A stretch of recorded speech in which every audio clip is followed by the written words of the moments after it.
Hey everyone, Larry Walsh here from Channelnomics, and I'm coming to you today from London, England, where the news this morning isn't great, at least on a local level. On a global level, it's a little bit better. So the news this morning is the UK alone is going to be the only country, at least of the developing countries, that are going to contract or go into recession, according to the International Monetary Fund. Now, the IMF, which is the world's leading lender for economies in distress, it's revised its economic forecast for 2023, thinking that most of the developed countries are going to expand. They're at least going to escape recession or going to go into, at best, a mild recession.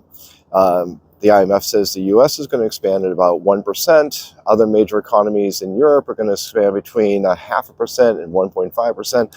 And a lot of this is being driven by China and India. And China most recently, lifting its zero COVID policies, and it's seeing an uptick in economic activity as a result of it, essentially seeing what the US and Europe experienced when they lifted their COVID restrictions, is that people started spending money that they were sitting on while they were in lockdown.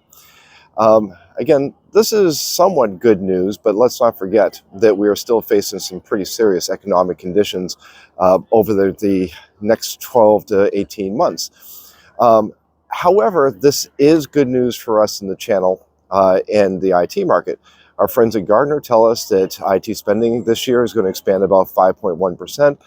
And that's largely due to businesses, regardless of what's happening around us. Businesses still need to invest in automation. There's still a labor crunch, even though unemployment is projected to go up. There is a tightening of money because of inflation and interest rates. Even though interest rates are going to stay high, inflation is going to come down to around 4.5%, 5%. This means businesses are still going to need to invest in order to maintain optimized operations. So even at best, if the IMF is correct, seeing an uptick in economic activity is actually going to be a good thing, but it's not going to curtail businesses from investing in conservation and optimization.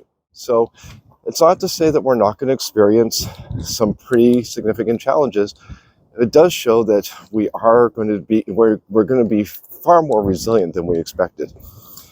And we do expect to see more spending in technology, particularly through partners. Anyways, that's about it for now from London. We'll talk with you again soon. Again, I'm Larry Walsh. If you like what we're doing here, hit like, hit subscribe, check out Change Your Channels. Thanks again.